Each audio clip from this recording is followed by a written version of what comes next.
Bwana Mtume Muhammad sallallahu alayhi wasallam anakutoa hofu wewe, anakutoa waswasi wewe, anakuondolea waswasi wa kishaitani wewe Muislam ambaye siku zote ukiambiwa toa mali yako kwa ajili ya Uislamu unafikiria utafilisika, unafikiria watoto wangu nitawaacheje?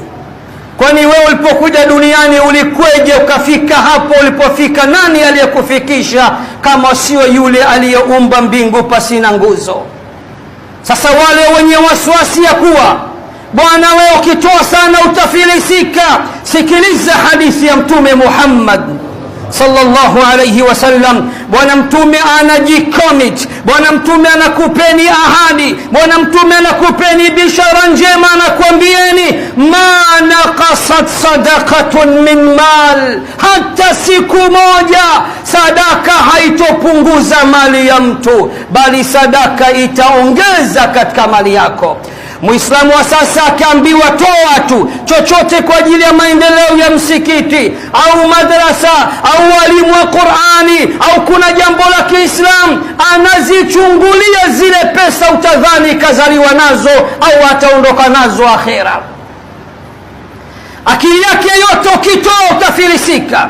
Lakini shaitani yule yule anayekuacha ukaspendi sana mamilioni ya pesa weekend, unatoka na familia yako weekend, unakwenda kwenye mahoteli makubwa, chakula buffet kichwa kimoja $100,000. Hauoni tabu? Unasema watoto bwana wana haki bwana, watoto lazima wafurahishwe. Ni kweli na mimi nakuunga mkono, lakini mbona suala la Uislamu likija wewe ni aka mzee wa jelo au buku?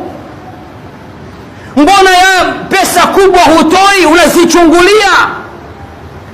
Unaagiza gari ya milioni 200, maisha yako msikiti wa milioni 50 hujawahi kujenga. Shaitani amekukalia utosini ndugu yangu. Kule kwenye dunia nakwambia wewe una heshima, sasa hivi uko vizuri, hupaswi kutembelea gari hili, toa 200 si kitu kwa ajili yako. Kwa ajili ya dini na kwamba baba utafilisika baba.